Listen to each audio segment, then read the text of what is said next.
1월 3일 새벽 니콜라스 마두로가 눈가리개를 하고 미군 함정에 실렸을 때 세계는 새로운 시대로 접어들었습니다. 그것은 단순히 한 독재자의 몰락이 아니었습니다. 그것은 2차 세계대전 이후 구축된 국제 질서의 종말이었습니다. 트럼프는 베네수엘라 공습을 발표하면서 먼로 독트린을 언급했습니다.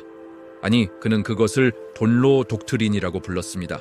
자신의 이름을 딴 새로운 원칙입니다. 서방우는 미국의 영향권이고 미국은 그곳에서 원하는 대로 할 것이라는 선언이었습니다. 그리고 이 선언은 베이징과 모스크바에 명확한 메시지를 보냈습니다. 우리도 똑같이 할 수 있다는 메시지였습니다.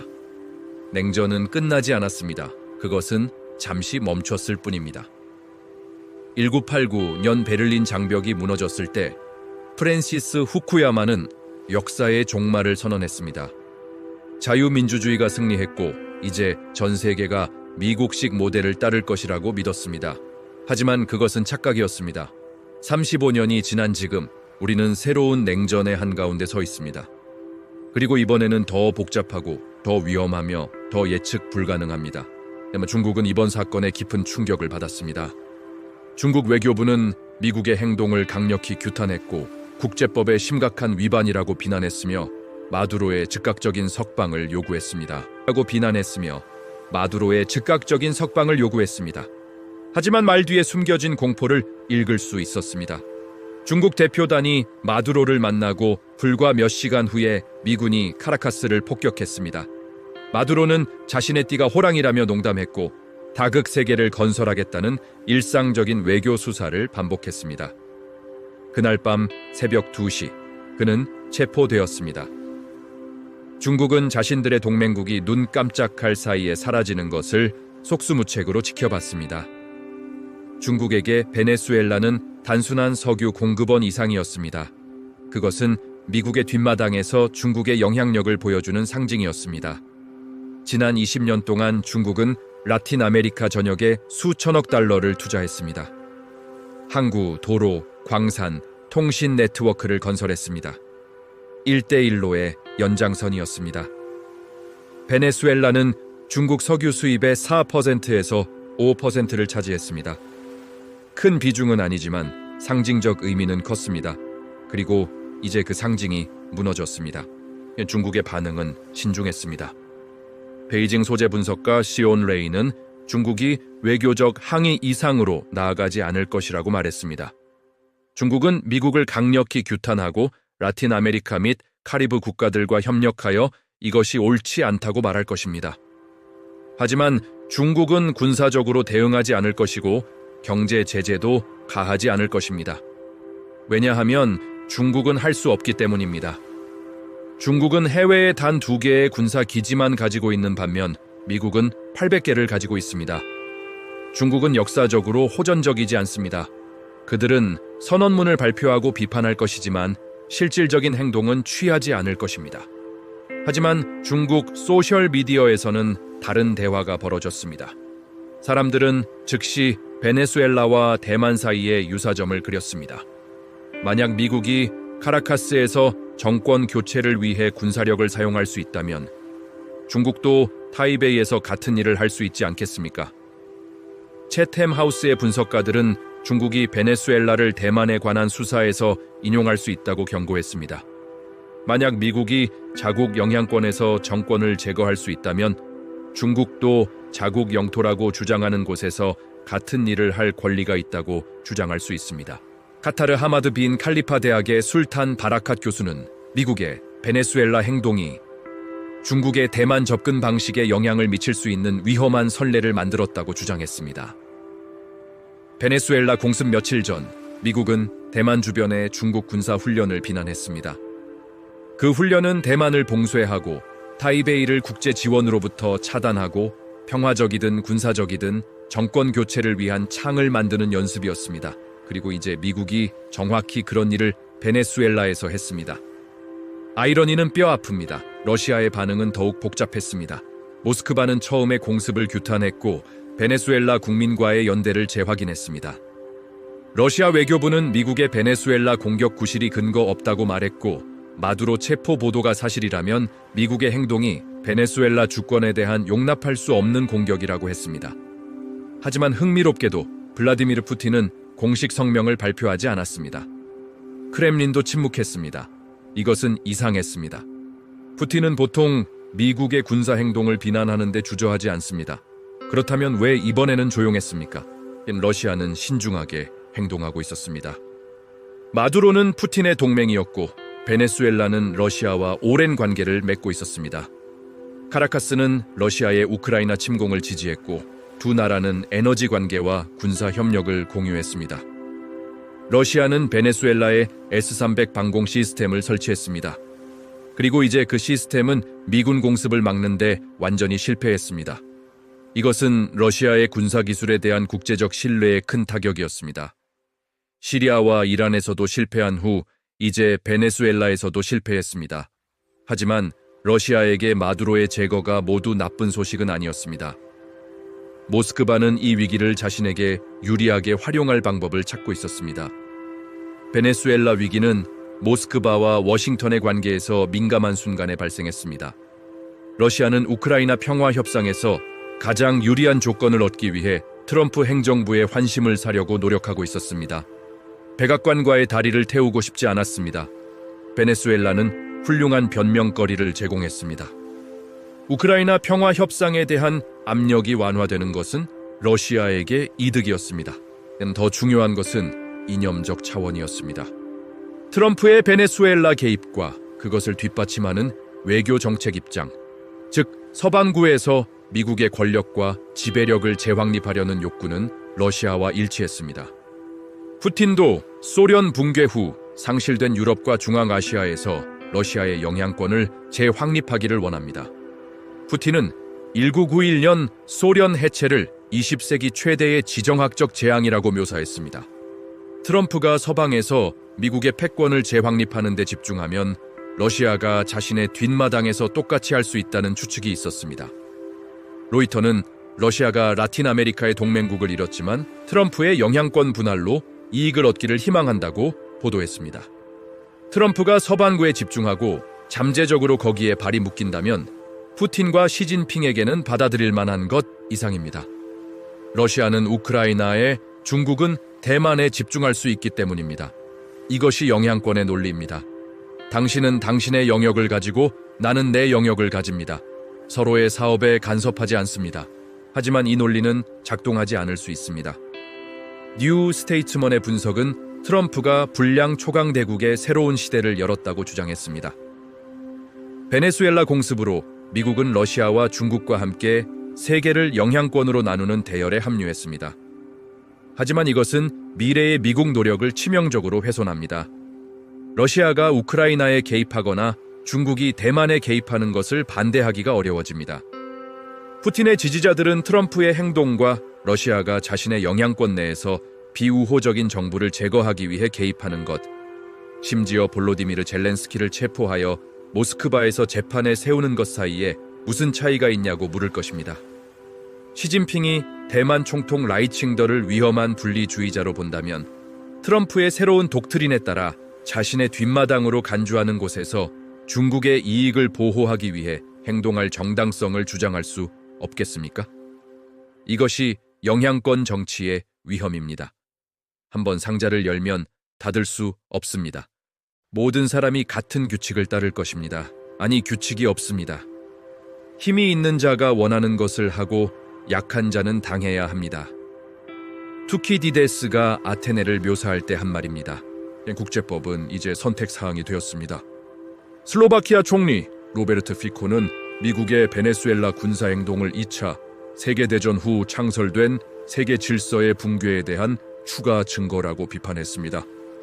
그는 국제법이 적용되지 않고 유엔 안보리 승인 없이 군사력이 사용되며 크고 강력한 자는 자신의 이익을 증진하기 위해 원하는 모든 것을 한다고 말했습니다. 작은 나라의 총리로서 나는 이라크 전쟁, 코소보를 주권 국가로 인정하지 않는 것, 우크라이나에서 러시아 군사력 사용, 가자 상황 평가에서 했던 것처럼 이러한 국제법 전복을 단호히 거부해야 한다고 말했습니다. 유엔 안보리는 1월 5일에 콜롬비아, 러시아, 중국의 요청으로 긴급 회의를 소집했습니다. 안토니오 구테흐스 유엔 사무총장은 미국의 행동이 지역에 우려스러운 영향을 미치고 위험한 선례를 구성하며 국제법 규칙이 존중되지 않았다고 우려한다고 말했습니다. 하지만 유엔이 무엇을 할 수 있습니까? 미국은 안보리 상임이사국입니다. 그들은 모든 결의안을 거부할 수 있습니다. 유엔은 무력합니다. 브라질의 룰라 대통령은 이것이 용납할 수 없는 선을 넘었다며 남미 역사상 최악의 개입을 떠올리게 한다고 말했습니다. 콜롬비아의 구스타보 페트로 대통령은 이것을 베네수엘라와 라틴 아메리카에 대한 침략이라고 규탄했습니다. 멕시코는 유엔 헌장 위반이라며 즉각적인 공격 중단을 촉구했습니다. 하지만 트럼프는 멕시코가 마약 카르텔에 의해 운영되고 있다며 멕시코에도 조치가 필요할 것이라고 경고했습니다. 이것은 위협이었습니다. 베네수엘라가 첫 번째일 뿐이라는 신호였습니다. 유럽의 반응은 놀라울 정도로 조용했습니다. 스페인은 긴장 완화와 국제법 준수를 촉구했지만 강력한 비난은 없었습니다. 슬로베니아 총리는 우려를 표명했습니다. 하지만 독일, 프랑스, 영국은 사실상 침묵했습니다. 이것은 글로벌 사우스에 명확한 메시지를 보냈습니다. 유럽은 우크라이나의 주권에 대해 이야기할 때 국제법이 불가침이라고 몇 년 동안 세계에 말했습니다. 하지만 미국이 같은 법을 위반할 때 그들은 침묵합니다. 이중 잣대는 명백했습니다. 글로벌 사우스는 주목하고 있었습니다. 인도의 정치 분석가 브라흐마 첼라니는 법적 구조, 즉 마약 밀매 혐의는 1989년 파나마 침공 및 마누엘 노리에가 체포와 유사하지만 실제 방법론과 전략적 서사는 2003년 이라크 침공과 더 일치한다고 주장했습니다. 남아프리카는 미국의 행동을 유엔 헌장의 명백한 위반으로 보는 언론 성명을 발표했습니다. 헌장은 주권 국가의 국내 관할권 내에 있는 문제에 대한 외부 군사 개입을 승인하지 않는다고 말했습니다. 방글라데시, 인도네시아, 세르비아 모두 우려를 표명하고 긴장 완화와 대화를 촉구했습니다. 하지만 그들은 무엇을 할 수 있습니까? 그들은 작은 나라들입니다. 그들은 미국에 맞설 힘이 없습니다. 그들이 할 수 있는 것은 항의하고 원칙을 언급하고 더 나은 미래를 희망하는 것뿐입니다. 하지만 현실은 냉혹합니다. 힘이 옳은 것을 만듭니다. 신냉전은 군행전과 다릅니다. 군행전은 이념의 충돌이었습니다. 공산주의 대 자본주의, 독재 대 민주주의, 계획 경제 대 시장 경제였습니다. 세계는 두 진영으로 나뉘었고 모든 나라는 선택해야 했습니다. 하지만 신냉전은 더 복잡합니다. 이념적 차원이 여전히 존재하지만 덜 강렬합니다. 중국은 공산주의를 전 세계에 퍼뜨리려고 하지 않습니다. 러시아는 자유주의 국제 질서를 파괴하려고 하지만 소련이 가졌던 능력이 없습니다. 더 중요한 것은 경제적 상호 의존성입니다. 군행전 동안 미국과 소련은 거의 무역을 하지 않았습니다. 두 경제는 분리되어 있었습니다. 하지만 오늘날 미국과 중국은 깊이 얽혀 있습니다. 중국은 미국의 최대 무역 파트너 중 하나입니다. 미국 기업들은 중국에서 생산하고 중국 소비자들은 미국 제품을 구매합니다. 공급망은 전 세계에 걸쳐 있습니다. 이것은 완전한 단절을 어렵게 만듭니다. 하지만 디커플링이 진행되고 있습니다. 천천히, 고통스럽게, 하지만 확실하게 말입니다. 군사적 측면도 다릅니다. 군행전은 핵 군비 경쟁이었습니다.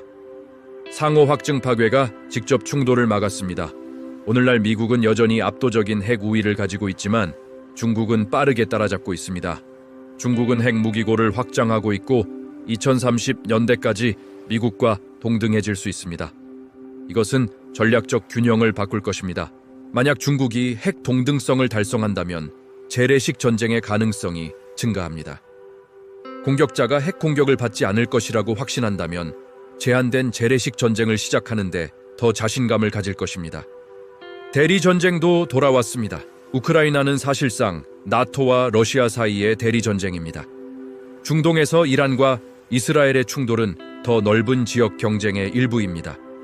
아프리카에서 미국, 중국, 러시아, 프랑스는 영향력을 위해 경쟁하고 있습니다. 베네수엘라는 이제 이 패턴에 추가됩니다. 트럼프는 베네수엘라를 운영할 것이라고 말했지만 얼마나 오래 할 수 있을까요? 내전이 발생하면 어떻게 됩니까? 중국과 러시아가 반군에게 무기를 제공하기 시작하면 어떻게 됩니까? 베네수엘라는 새로운 아프가니스탄이 될 수 있습니다. 기술 경쟁도 신냉전의 핵심입니다. 인공지능, 양자 컴퓨팅, 오지 기술, 반도체, 이것들은 21세기의 전장입니다. 미국은 중국이 이 기술에 접근하는 것을 막으려고 노력하고 있습니다. 수출 통제, 제재, 동맹국에 대한 압력을 사용합니다.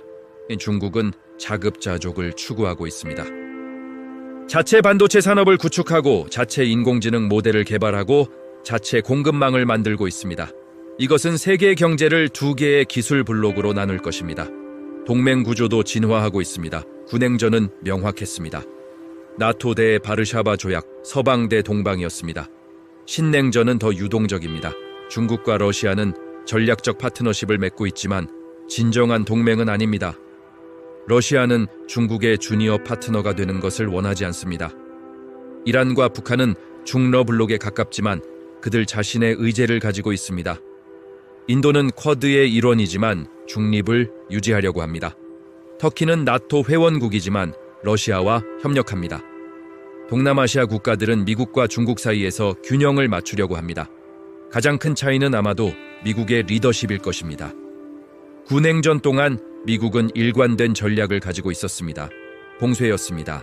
소련의 확장을 막고 동맹국을 지원하고 자유세계를 이끄는 것이었습니다. 트루먼에서 레이건까지 모든 대통령이 이 전략을 따랐습니다. 하지만 오늘날 미국의 전략은 불명확합니다. 트럼프는 동맹국을 모욕하고 나토의 양가적이며 푸틴과의 관계를 정상화하려고 하면서 동시에 베네수엘라를 공격합니다.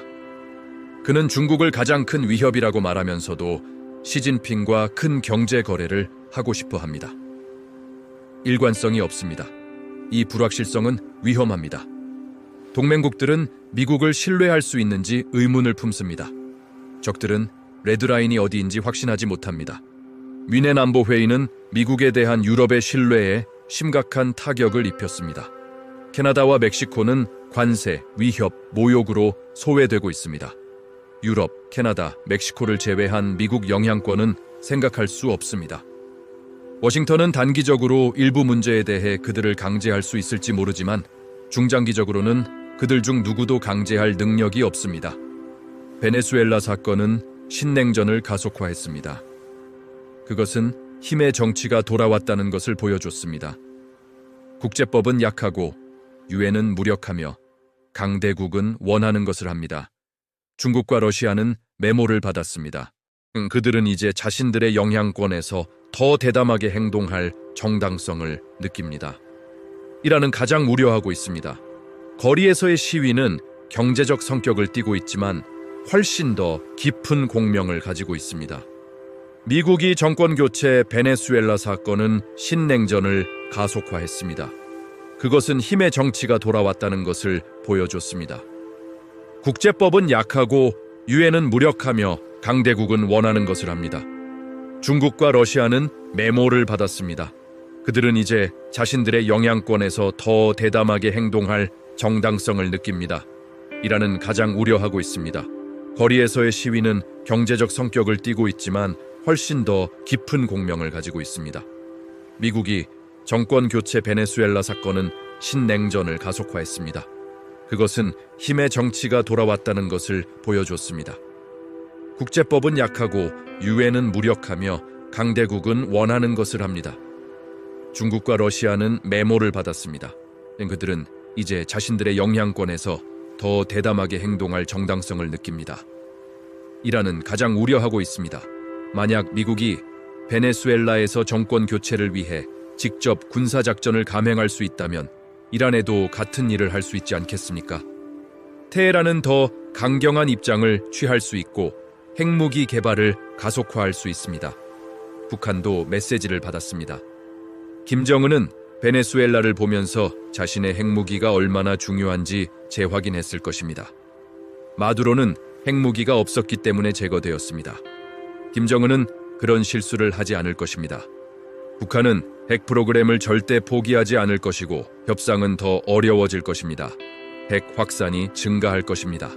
더 많은 나라들이 생존을 위해 핵무기가 필요하다고 결론 지을 것입니다. 앞으로의 세계는 더 위험합니다. 군행전은 적어도 예측 가능했습니다. 두 초강 대국이 있었고 명확한 규칙이 있었으며 핵전쟁을 피하기 위한 소통 채널이 있었습니다. 쿠바 미사일 위기는 거의 세계를 파괴할 뻔했지만 결국 외교가 승리했습니다. 케네디와 흐루시초프는 타협을 찾았습니다. 하지만 오늘날의 세계에는 3명의 주요 선수가 있고 규칙은 붕괴되고 있으며 소통은 제한적입니다. 미중 정상회담은 드물고 미러 관계는 최악입니다. 실수의 여지가 훨씬 큽니다. 경제적 결과도 심각합니다. 디커플링은 모두에게 비용이 듭니다.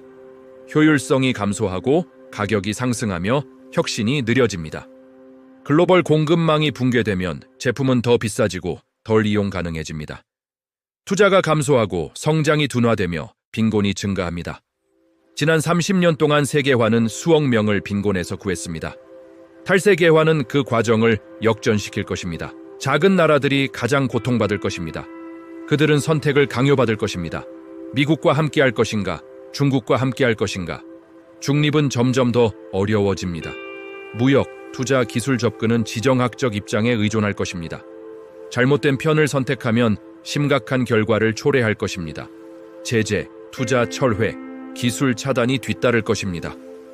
베네수엘라는 그 예입니다. 인터넷도 분열될 것입니다. 중국은 이미 만리 방화벽을 가지고 있습니다. 러시아는 주권 인터넷을 향해 나아가고 있습니다. 미국은 틱톡을 금지하고 중국 기술 기업을 차단하고 있습니다. 앞으로는 하나의 글로벌 인터넷이 아니라 여러 개의 지역 인터넷이 있을 것입니다. 정보는 자유롭게 흐르지 않을 것이고 검열이 증가하며 글로벌 대화는 제한될 것입니다. 베네수엘라는 전환점이었습니다. 트럼프의 돈로 독트린은 2차 세계대전 후 미국이 구축한 자유주의 국제 질서의 종말을 알렸습니다. 그 질서는 완벽하지 않았지만 전례 없는 평화와 번영을 가져왔습니다. 주요 강대국 간의 전쟁이 없었고 무역이 번성했으며 수십억 명이 빈곤에서 벗어났습니다. 하지만 이제 그 질서는 무너지고 있습니다. 대신 영향권의 세계로 돌아가고 있습니다. 강자가 약자를 지배하고 힘이 오름을 만들며 국제법이 무시됩니다. 역사는 우리에게 이것이 어디로 이어지는지 가르쳐 줍니다. 19세기 유럽의 세력 균형 시스템은 제1차 세계대전으로 끝났습니다. 1930 년대의 유화 정책은 제2차 세계대전으로 이어졌습니다. 냉전은 핵전쟁 직전까지 갔습니다. 우리는 같은 실수를 반복하고 있습니까? 베네수엘라는 작은 나라입니다. 마두로는 독재자였고 그의 제거를 애도하는 사람은 거의 없습니다. 하지만 선례가 설정되었습니다. 다음은 누구입니까? 쿠바, 니카라과, 이란, 북한, 그리고 그 다음은 누구입니까? 대만, 우크라이나, 조지아, 몰도바 같은 더 큰 나라들입니까? 우리는 새로운 신냉전의 한가운데 있습니다. 그것은 1월 3일 새벽에 시작되지 않았습니다. 그것은 수년 동안 구축되어 왔습니다. 하지만 베네수엘라는 전환점이었습니다. 돌아갈 수 없는 지점입니다. 이제 질문은 이 새로운 냉전이 구냉전처럼 80년 동안 지속될 것인가 아니면 더 빨리 그리고 더 격렬하게 끝날 것인가입니다.